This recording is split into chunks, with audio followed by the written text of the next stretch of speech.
பாருங்கள், இந்த 1 ஏக்கரா 30 சென்ட்லேருந்து உங்களுக்கு ரோடு, தார் ரோடு காமிக்கிற பக்கத்துலேயே தான் இருக்குது தார் ரோடு. பாருங்கள், இந்த தோப்புலேருந்து அப்படியே வண்டியில் போகிறேன். உங்களுக்கு தார் ரோடு எவ்வளோ பக்கத்தில் இருக்குதுன்னு பாருங்கள். ஒரு 200 மீட்டர் தான் வரும். முழுமையாக சைட்டுங்க போகிற வழியில். தடவழி பிரச்சனையும் கிடையாதுங்க. வந்து போகிறதுக்கு எந்த பிரச்சனையும் கிடையாது. தடவழி பிரச்சனையும் இல்லை. மேடு இறங்கி பள்ளம் ஏறி அப்படி போய் இப்படி போய் வர்ற வேலையெல்லாம் இல்லை. அப்படியே நேராக தார் ரோடு போயிடலாங்க. காமிக்க பாருங்க. இது முழுமையாக சைட்டுங்க. எல்லாமே சைட்டு.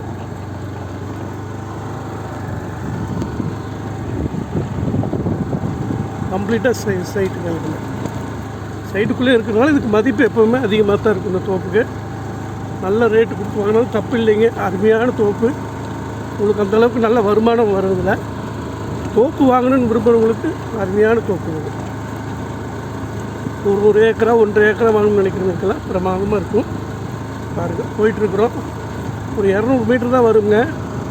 பூராமே சைட்டு தான். இதில் போயிட்டுருக்கு. பாருங்கள், தார் ரோடு பக்கத்தில் வந்துட்டோம். இந்த தார் ரோட்லேருந்து உங்களுக்கு கிணத்துக்கடவை போகலாம், பொள்ளாச்சி போகலாம், பல்லடம், கோயம்புத்தூர் எல்லா ரோட்டுக்கும் இந்த ரோடு லிங்க் பண்ணி கொடுக்குங்க.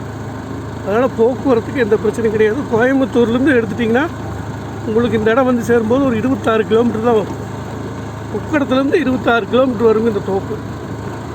அதிகபட்சமாக அவ்வளோதான் வரும்.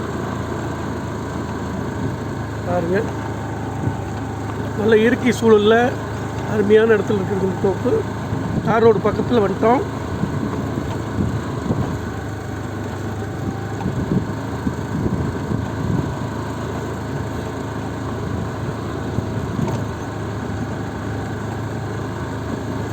வந்தாச்சுங்க தார் ரோடு.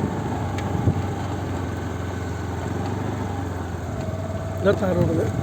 நல்ல பெரிய தார் ரோடு தான். பாருங்கள், எல்லா பக்கம் லிங்க் ஆகுது. போக்குவரத்துக்கு பிரச்சனை இல்லாத தோப்புங்க இது. பார்த்துட்டு சொல்லுங்கள். அருமையான தோப்பு, நல்ல தோப்பு. கிடைக்காது இந்த மாதிரி. பார்த்துட்டு சொல்லுங்கள்.